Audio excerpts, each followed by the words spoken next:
Is this funny to you? The question didn't come out loud at first.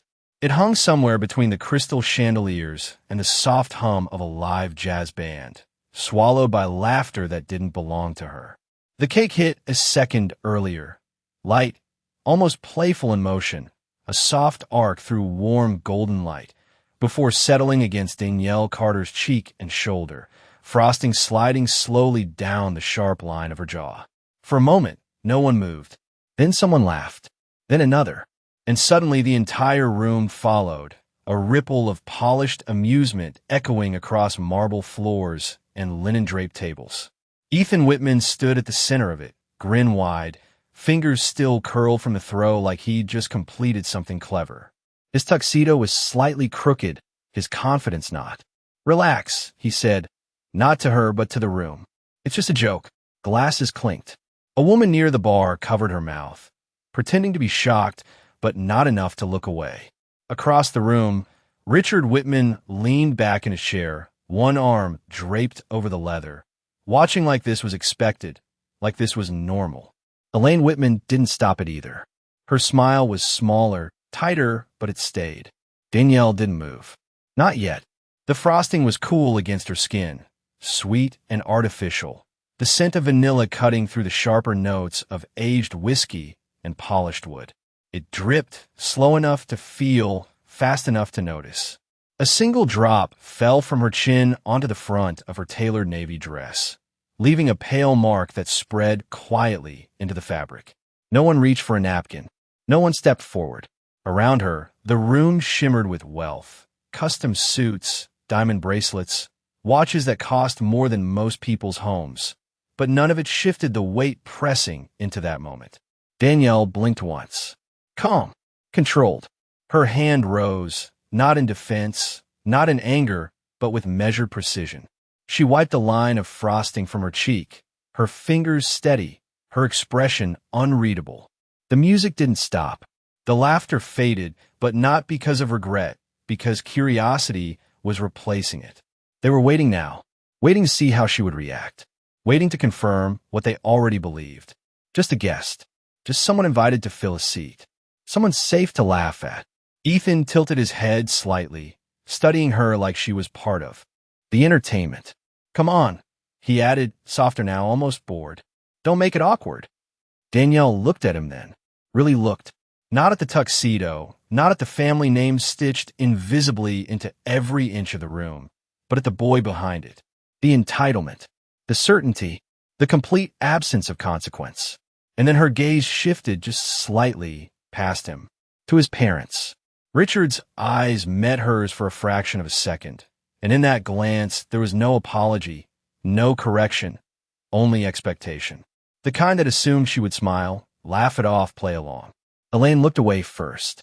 That was all Danielle needed. The room grew quieter, not silent, but close enough that every small movement seemed louder than it should be.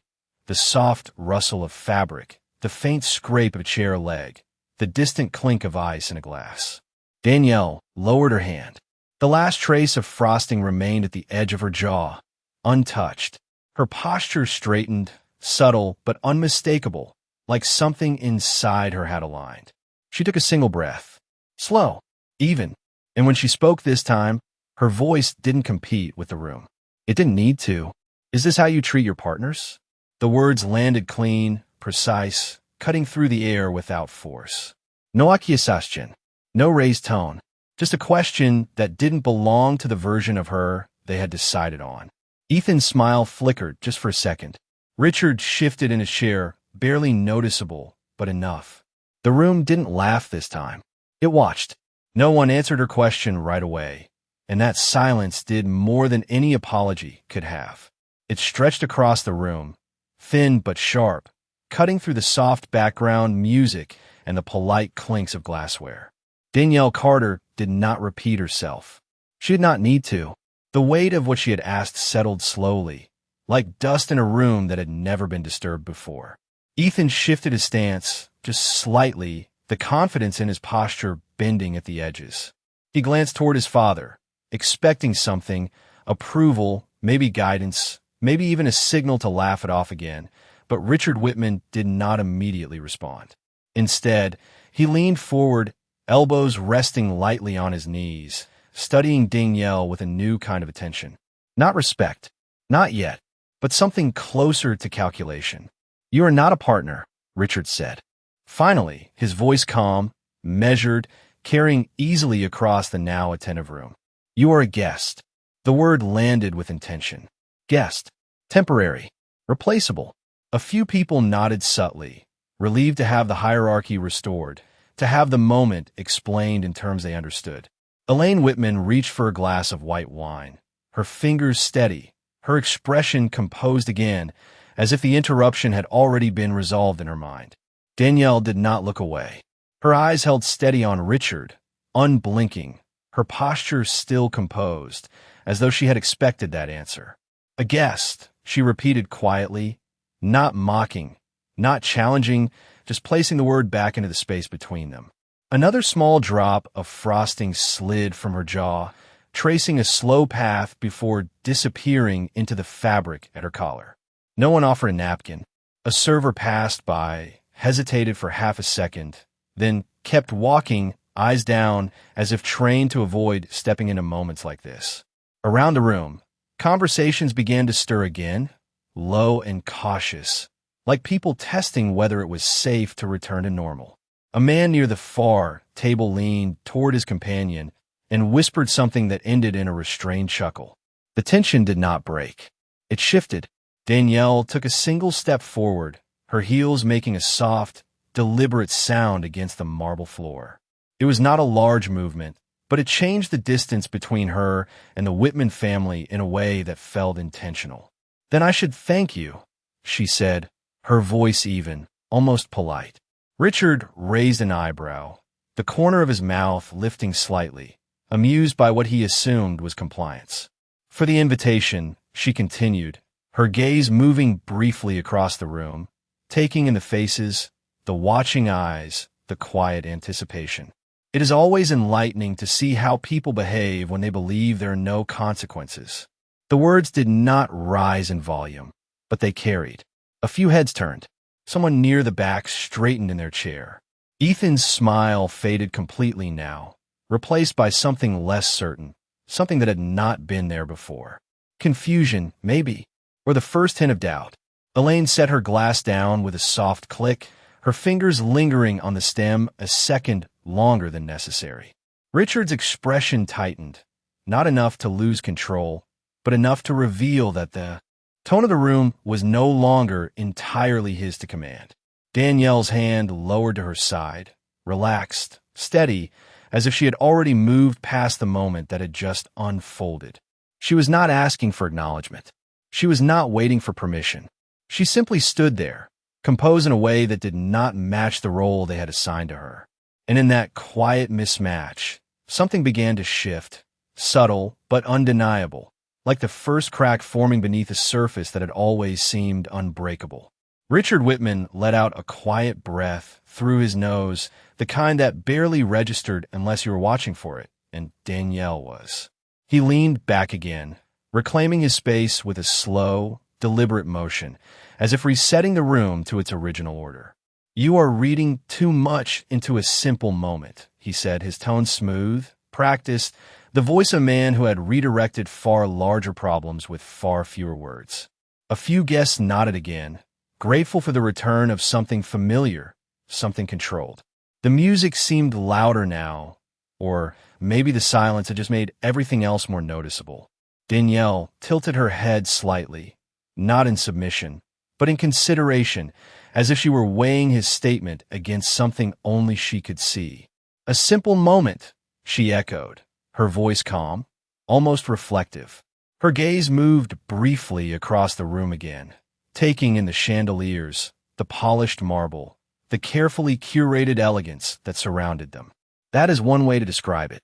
Ethan shifted again, his earlier amusement completely gone now, replaced by a tightness in his jaw that he did not quite understand.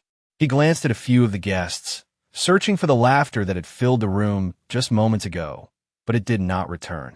It hovered somewhere out of reach, uncertain, waiting for permission that had not yet been given.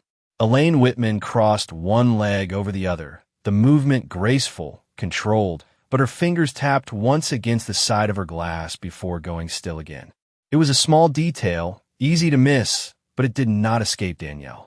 Across the room, a man in a dark suit quietly checked his phone, then looked up again, his expression subtly shifting, though he said nothing. Danielle noticed that too. She noticed everything.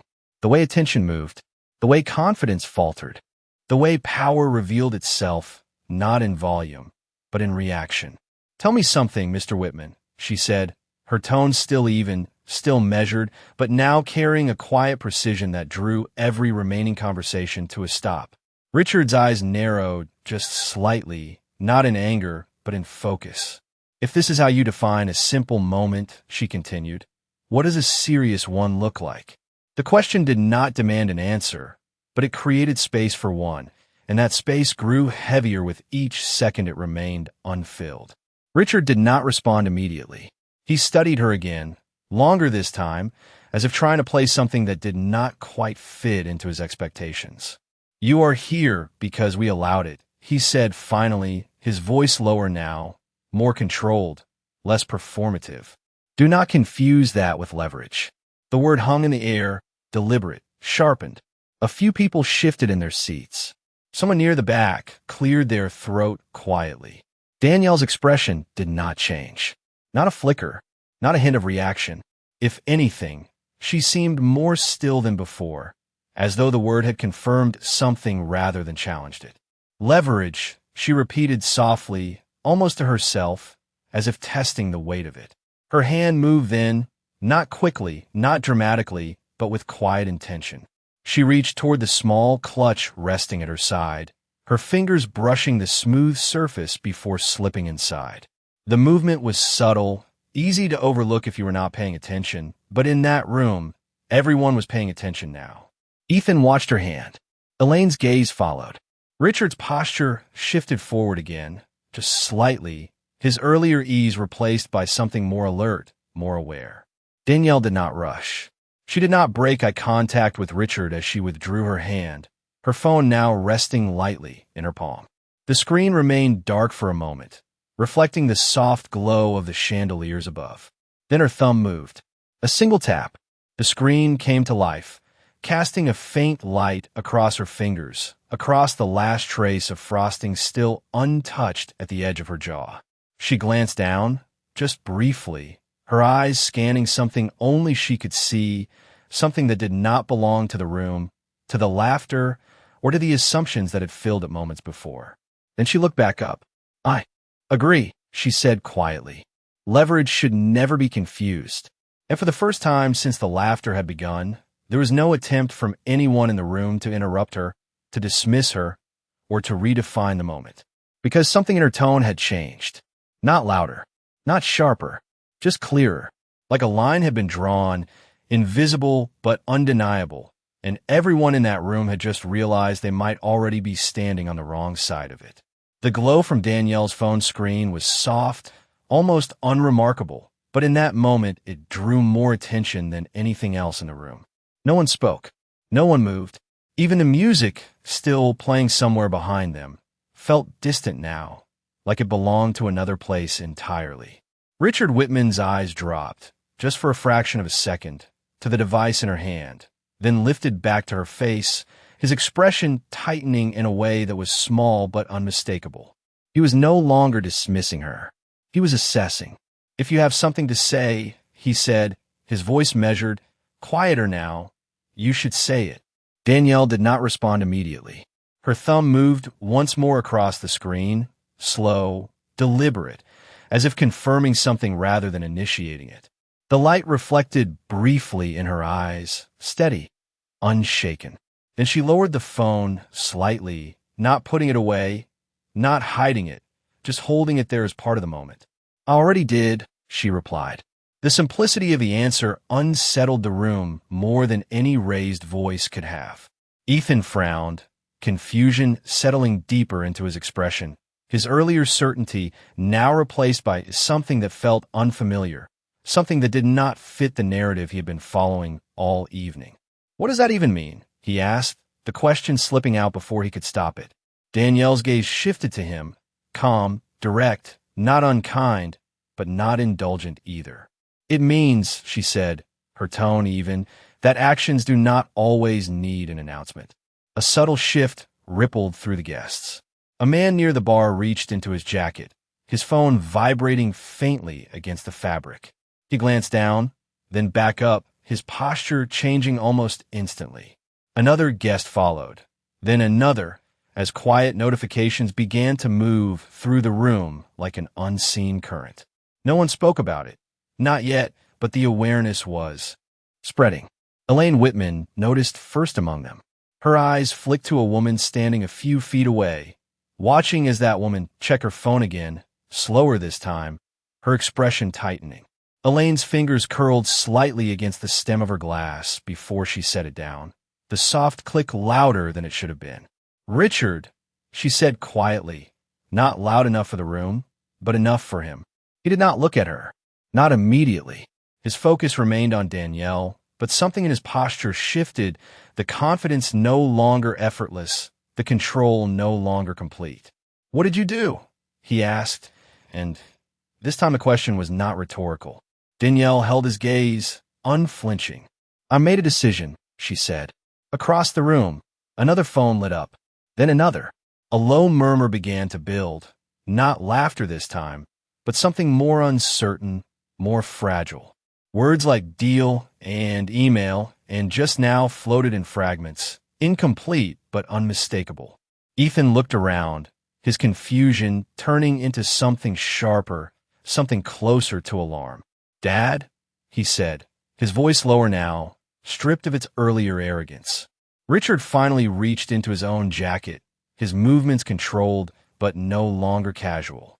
He pulled out his phone, the screen already glowing as if it had been waiting for him. For a moment, he did not look at it. He held it there, suspended between knowing and not knowing, as if delaying the confirmation might somehow change the outcome. Then his eyes dropped. The room did not need to see the screen to understand what had just happened. It was written in the tightening of his jaw, in the slight stillness that took over his entire frame, in the way his fingers stopped moving altogether. Danielle did not speak. She did not explain. She simply stood there, composed, the last trace of frosting still visible against her skin, unchanged, as everything around her began to shift in ways no one in that room had anticipated. And for the first time that night, the power in the room no longer felt inherited or assumed. It felt precise. It felt intentional. And it was no longer theirs. Richard Whitman did not blink for a full second after reading the message. And in a room where every movement had once been effortless, that stillness felt louder than anything else. His eyes moved across the screen again, slower this time, as if the words might rearrange themselves into something more acceptable if he gave them another chance. They did not. Around him, the quiet murmurs grew sharper, no longer fragmented, but forming a pattern that could not be ignored. "Terminated," someone whispered near the back. Effective immediately, another voice followed, barely contained. Ethan's breathing changed, shallow, uneven, as he watched his father's face for a reaction that did not come fast enough. "Dad," he said again, more urgently now, the words stripped of confidence, reduced to something closer to need. Richard lowered the phone slightly, but he did not put it away. His grip tightened just enough to reveal the pressure building beneath his controlled exterior. He looked up at Danielle, and for the first time that evening, there was no assumption in his gaze. Only recognition. "You are making a mistake," he said, his voice steady, but the edge beneath it no longer hidden. Danielle did not react to the statement. Not immediately. She let the words exist, let them settle, let them reveal exactly what they were. Then she took a small step closer, closing the distance not in confrontation, but in clarity. "No," she said quietly. "I am correcting one." The room shifted again, more noticeably now. A man near the center table stood up halfway, then sat back down, unsure of where he belonged in the moment. Elaine Whitman remained seated, but her composure had changed. The controlled elegance was still there, but it felt thinner, stretched over something that was no longer stable. Her eyes moved quickly between her husband and Danielle, searching for something she could still influence. "This is not how business works," she said, her tone measured, but the certainty behind it no longer complete. Danielle turned her head slightly toward her, acknowledging her without fully redirecting her focus. "This is exactly how it works," she replied, "just not the way you expected." Another phone buzzed, then another. The sound was no longer subtle. It moved through the room in waves, each vibration carrying the same message, the same confirmation, the same shift in reality. Partnerships dissolved, numbers recalculated, assumptions rewritten in real time. Ethan took a step back without realizing it, his heel catching slightly against the edge of the marble floor transition. He steadied himself quickly, but the movement had already been seen. His earlier grin, his careless confidence, felt distant now, like something that belonged to a different version of the night. "It was just a joke," he said, the words quieter this time, almost defensive, as if saying them again might undo what had already been set in motion. Danielle looked at him, not harshly, not dismissively, but with a clarity that left no room for misunderstanding. "It always is," she said. The simplicity of the answer settled heavily, not just on him, but on everyone within earshot. Because it was familiar, because it was true. Richard exhaled slowly, his posture adjusting as he stood to his full height. He did not raise his voice. He did not lose control. But the authority he had carried so easily before now required effort to maintain. "You are walking away from $700 million, he said, the number precise, deliberate, meant to anchor the conversation back in terms he understood. Danielle's expression did not change. "No," she replied again, just as calmly as before. "I'm walking away from how you chose to earn it." The distinction landed with weight. Around them, the room had fully transformed. No laughter remained. No casual conversations. Only the quiet, attentive silence of people witnessing something they had not expected to see. And in that silence, the roles that had seemed so fixed at the beginning of the evening were no longer clear. Because the person they had dismissed had not raised her voice, had not demanded attention, had not asked for respect. She had simply acted. And now, everything that once felt certain was shifting around that single, irreversible choice. The air in a room felt different now, heavier, as if something invisible had settled over every table, every glass, every carefully arranged detail that had once signaled comfort and control. No one reached for their drinks anymore. No one laughed. Even the servers, trained to move silently and efficiently, seemed to hesitate at the edges of the space, unsure whether to continue or disappear.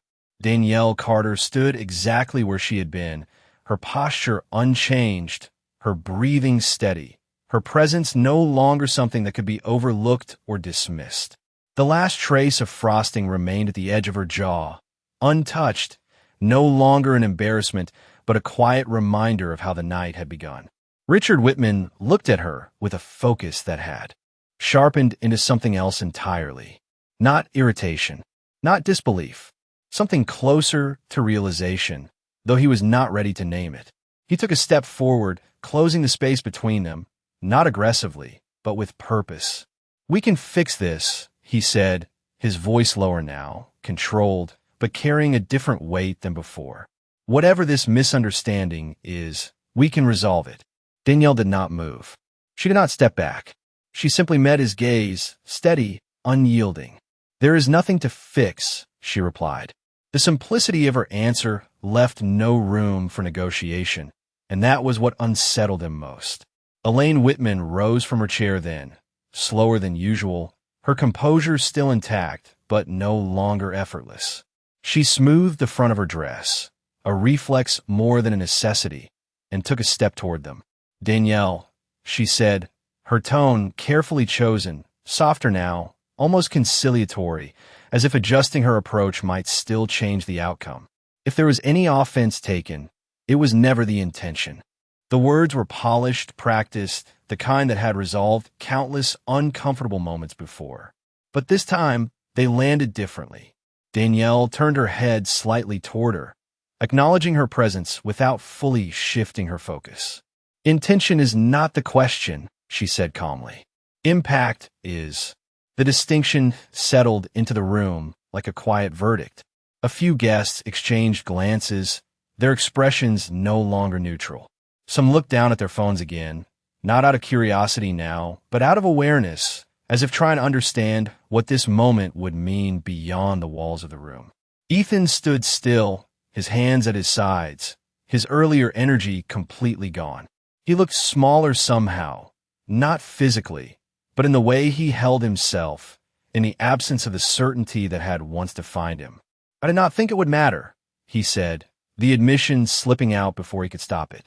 Danielle looked at him again, and this time there was something softer in her gaze, not sympathy, but recognition. That is the problem, she said. The words were not harsh, but they carried a clarity that did not need emphasis. Richard exhaled slowly, the control he had relied on all evening now requiring visible effort. You are making this personal, he said, as if reframing the situation might still give him ground to stand on. Danielle shook.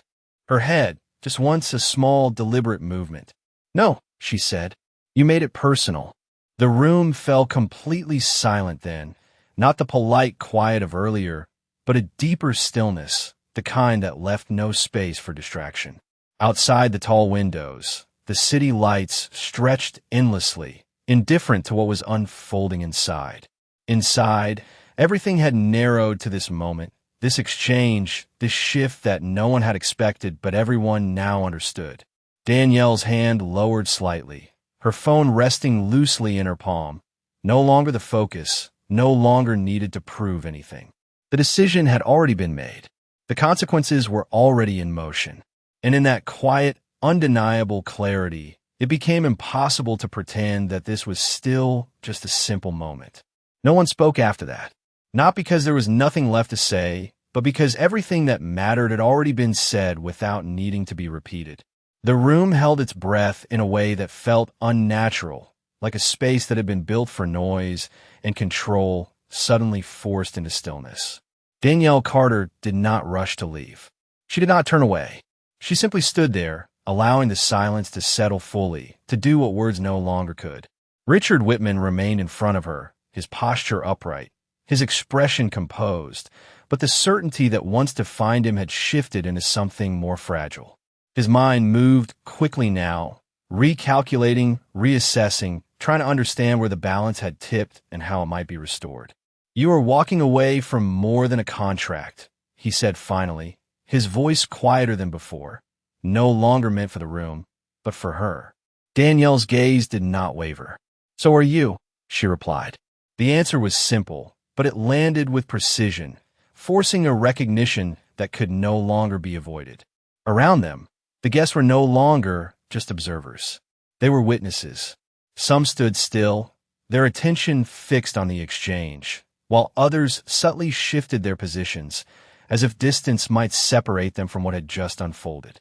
A few began to step away, quietly, their movements careful, deliberate, as though leaving too quickly would expose something about their own place in the moment. Elaine Whitman watched this happen, her eyes tracking the subtle exits, the quiet realignment of people who had once gravitated toward their influence. Her expression remained controlled, but the awareness beneath it was undeniable. This was not just a private misstep. It was something larger, something visible. Ethan swallowed, his throat tight, his voice barely steady when he spoke again. I did not mean for any of this to happen, he said, the words coming slower now, stripped of the careless tone they once carried. Danielle looked at him, and for a brief moment, the room seemed to narrow around that exchange. Intent does not erase impact, she said softly. It was not a lesson delivered with force. It was a truth stated plainly, one that did not need to be raised to be heard. Richard exhaled again, longer this time, the weight of the moment settling into something he could no longer ignore or redirect. What would it take to move forward? He asked, and there it was, not an apology, not fully, but a shift in position that would have been unthinkable minutes earlier. Danielle did not answer right away. She let the question exist, let it reveal itself fully for what it was. Then she shook her head once, slow, deliberate. You are still thinking in terms of transactions, she said. This is not one. The distinction landed heavier than anything before it, because it removed the possibility of negotiation entirely, because it made clear that what had been lost could not be regained through numbers or leverage or influence. A faint sound came from the far side of the room as another guest quietly set down their glass, the subtle acknowledgement of a shift that extended beyond a single deal. The atmosphere had changed completely now.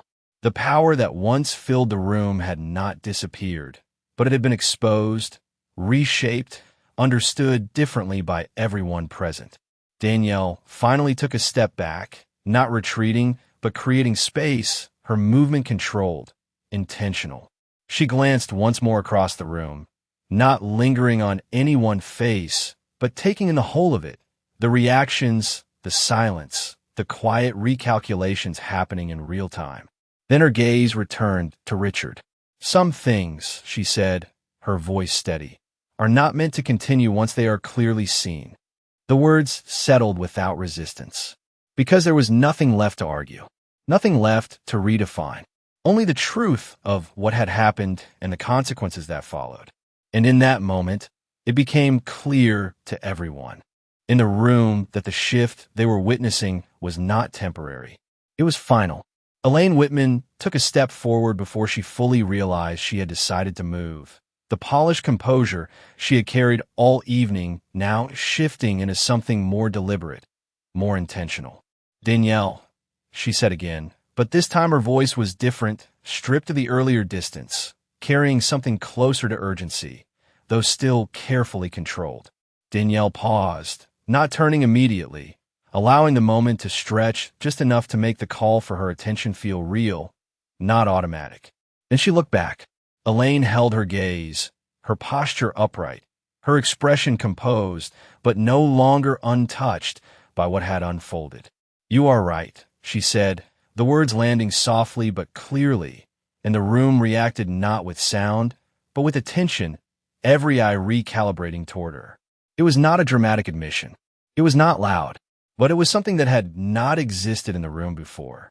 Danielle did not respond right away.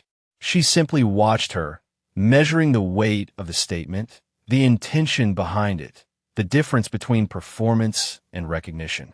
Elaine took another small step closer, closing a distance that had once been defined by hierarchy, not space. What happened tonight should not have happened, she continued, each word chosen with care, not rushed, not forced.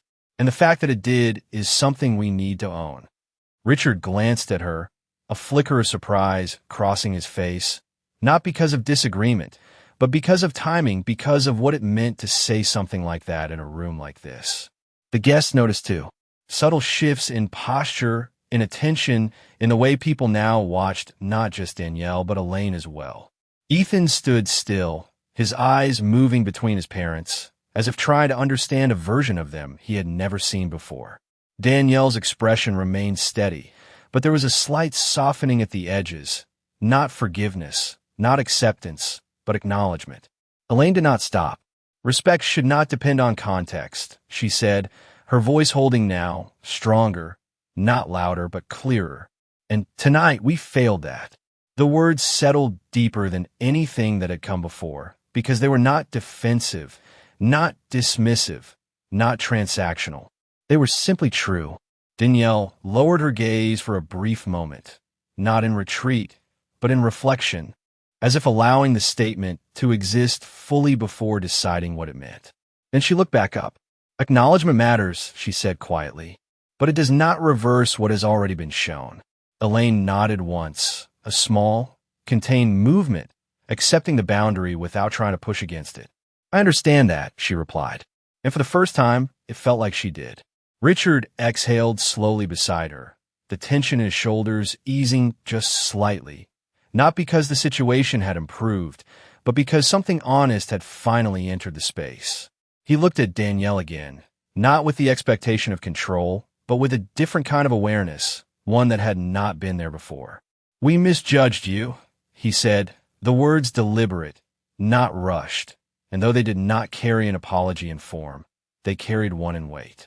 Danielle met his gaze, calm, unwavering. "No," she said softly. "You revealed yourselves." The distinction held.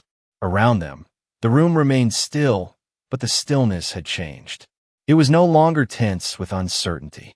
It was grounded in understanding. People were no longer waiting for a resolution. They were witnessing one. Ethan lowered his eyes, his earlier confidence now replaced by something quieter, something closer to reflection, the first real awareness of consequence settling into him without resistance. Danielle's hand rested at her side, her phone no longer active, no longer needed. The decision had already been made, the line already drawn. She took a small breath, steady, measured, then shifted her weight slightly, preparing to leave not in reaction, but in completion. And in that moment, it was clear that nothing in the room could return to what it had been before, not because of what was lost, but because of what had finally been seen. Danielle Carter did not rush her exit. She did not turn sharply or make a statement with movement. Instead, she simply stepped back, one measured step at a time, creating space between herself and the center of the room that had once tried to define her. The marble floor beneath her heels carried a soft, steady rhythm, each step precise, unhurried, echoing just enough to be heard without demanding attention. No one stopped her. No one tried. The silence that followed her movement was not empty. It was full, dense with realization, with the quiet weight of everything that had just unfolded. Richard Whitman remained where he stood, his phone still in his hand, though he was no longer looking at it. His gaze followed her, not with control, not with expectation, but with something he had not brought into the room at the beginning of the night. Understanding, slow and incomplete but real. Elaine Whitman stood beside him, her posture composed, her hands still, her expression settled into something quieter, something more reflective. She did not speak again. She did not need to. The words that mattered had already been said. Ethan did not move at all. His eyes stayed fixed on Danielle as she walked away, not out of defiance, not out of resistance, but out of a realization that had finally reached him without distortion.